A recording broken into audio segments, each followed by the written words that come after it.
আসসালামু আলাইকুম রহমাতুল্লাহ। প্রিয় দর্শক, আজকের ভিডিওতে আমরা আলোচনা করব এক ভয়াবহ সময় সম্পর্কে, যখন পৃথিবীতে আবির্ভূত হবে দাজ্জাল এবং শুরু হবে মানব ইতিহাসের সবচেয়ে বড় ফিতনা। দাজ্জাল শুধু একজন মানুষ নয়, সে হবে আল্লাহর দেয়া এক কঠিন পরীক্ষা, যা নির্ধারণ করবে কে প্রকৃত মুমিন আর কে কেবল মুখে ইসলাম গ্রহণ করেছে। হাদিসে রাসূলুল্লাহ সাল্লাল্লাহু আলাইহি ওয়াসাল্লাম দাজ্জালকে মানবজাতির ইতিহাসে সবচেয়ে বড় ফিতনা হিসেবে আখ্যা দিয়েছেন। রাসূলুল্লাহ বলেছেন, আদম আলাইহিসসালাম থেকে কিয়ামত পর্যন্ত যত ফিতনা হয়েছে, তার চেয়ে বড় ফিতনা হবে দাজ্জালের। দাজ্জালকে আল্লাহ পৃথিবীতে পাঠাবেন মানুষের ঈমান পরীক্ষা করার জন্য। সে এমন এক শক্তি নিয়ে আসবে যা মানুষকে বিভ্রান্ত করে ফেলবে। সে মানুষকে প্রতারণা করবে, মিথ্যা অলৌকিক ক্ষমতা দেখাবে, এমনকি নিজেকে ঈশ্বর দাবি করবে।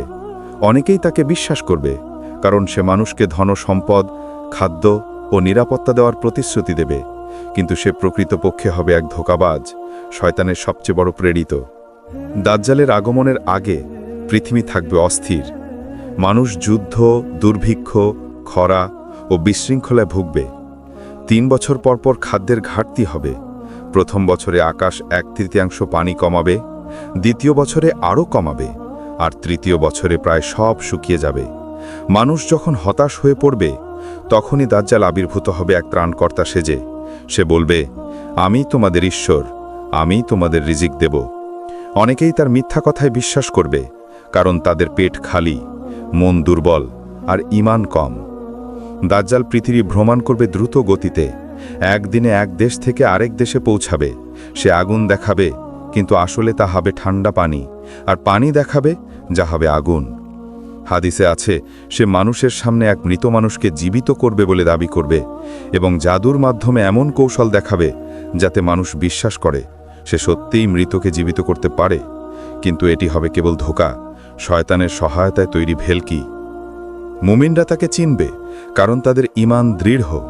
রাসূলুল্লাহ সাল্লাল্লাহু আলাইহি ওয়াসাল্লাম বলেছেন, দাজ্জালের কপালে লেখা থাকবে কাফের।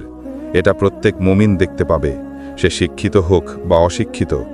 এই চিহ্নই হবে দাজ্জালের আসল মুখোশ উন্মোচনের প্রমাণ। কিন্তু যারা গাফেল, যারা নামাজ ত্যাগ করেছে, যারা আল্লাহর পথে ফিরে আসেনি, তারা দাজ্জালের ফাঁদে পড়ে যাবে। সে তাদের সামনে পৃথিবীর রত্নভাণ্ডার উন্মুক্ত করবে, তাদের দেবে ধনসম্পদ ও সুখের জীবন, কিন্তু তাদের ঈমান কেড়ে নেবে। দাজ্জালের শাসন চলবে 40 দিন, কিন্তু সেই দিনগুলোর দৈর্ঘ্য হবে অদ্ভুত।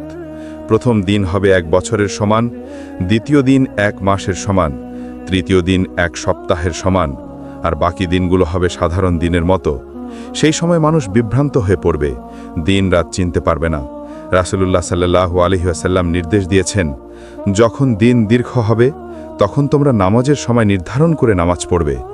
অর্থাৎ ঈমান ধরে রাখতে হলে নিয়মিত ইবাদতে থাকতে হবে। দাজ্জালের সবচেয়ে বড় ফিতনা হবে আখিরাত সম্পর্কে সন্দেহ তৈরি করা। সে বলবে, আমি জীবন ও মৃত্যু দিতে পারি। মানুষ তার প্রতি আকৃষ্ট হবে, কারণ সে দুনিয়ার সুখ স্বাচ্ছন্দ্যের প্রতিশ্রুতি দেবে।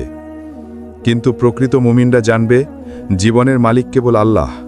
রাসূলুল্লাহ সাল্লাল্লাহু আলাইহি ওয়াসাল্লাম আমাদের দাজ্জালের ফিতনা থেকে বাঁচার উপায় শিখিয়েছেন।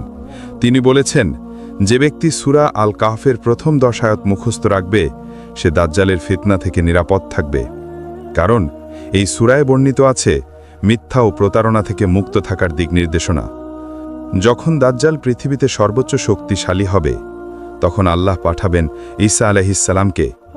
তিনি নামবেন পূর্ব দিকের একটি মিনারে, হাতে থাকবেন বর্ষা। তিনি দাজ্জালকে খুঁজে বের করবেন এবং লুদ নামক স্থানে তার বর্ষার আঘাতে দাজ্জালকে হত্যা করবেন। তখন পৃথিবী শান্ত হবে, ইসলাম আবার বিজয়ী হবে, মানুষ আবার আল্লাহর পথে ফিরে আসবে, ন্যায় ও শান্তি প্রতিষ্ঠিত হবে। দাজ্জালের এই শাসনকাল হবে ঈমানের সবচেয়ে বড় পরীক্ষা। সেই সময়ে কেউ মুখে লা ইলাহা ইল্লাল্লাহ বলবে, কিন্তু হৃদয়ে সন্দেহ রাখবে। আবার কেউ চুপচাপ আল্লাহর দিকে ফিরে যাবে, নামাজে কাঁদবে, তওবা করবে, তারাই সফল হবে। রাসূলুল্লাহ সাল্লাল্লাহু আলাইহি ওয়াসাল্লাম বলেছেন, দাজ্জালের ফিতনা থেকে বাঁচার একমাত্র উপায় হল আল্লাহর প্রতি দৃঢ় বিশ্বাস ও ইবাদতে স্থির থাকা। প্রিয় ভাই ও বোনেরা, দাজ্জালের সময় হয়তো এখনও আসেনি, কিন্তু তার লক্ষণগুলো আমরা আজ দেখতে পাচ্ছি। মিথ্যা প্রচার, সত্যের বিকৃতি, নৈতিকতার অবক্ষয়, প্রযুক্তির অপব্যবহার সবই সেই দাজ্জালীয় প্রভাবের অংশ। আজ আমাদের সমাজে অনেকেই সত্যকে মিথ্যা বলে চালিয়ে দিচ্ছে আর মিথ্যাকে সত্য বানাচ্ছে। আমরা যদি আজই আমাদের ঈমানকে শক্ত না করি, আল্লাহর পথে ফিরে না যাই, তাহলে দাজ্জালের শাসন আসলে আমরা টিকে থাকতে পারব না। তাই আসুন আজ থেকেই তওবা করি, নামাজে স্থির থাকি, কুরআনের সাথে সম্পর্ক দৃঢ় করি এবং রাসূলুল্লাহ সাল্লাল্লাহু আলাইহি ওয়াসাল্লামের দেখানো পথে জীবন পরিচালনা করি। কারণ যে ব্যক্তি দুনিয়ায় ঈমান ধরে রাখবে, কিয়ামতের দিন সে আল্লাহর আরশের ছায়ায় আশ্রয় পাবে। যদি ভিডিওটি ভালো লেগে থাকে তাহলে অবশ্যই চ্যানেলটি সাবস্ক্রাইব করুন, ভিডিওতে লাইক দিন এবং বন্ধুদের সাথে শেয়ার করুন, যেন সবাই শেষ জামানার এই গুরুত্বপূর্ণ হাদিসগুলো সম্পর্কে জানতে পারে। ওয়াসসালামু আলাইকুম ওয়া রাহমাতুল্লাহ।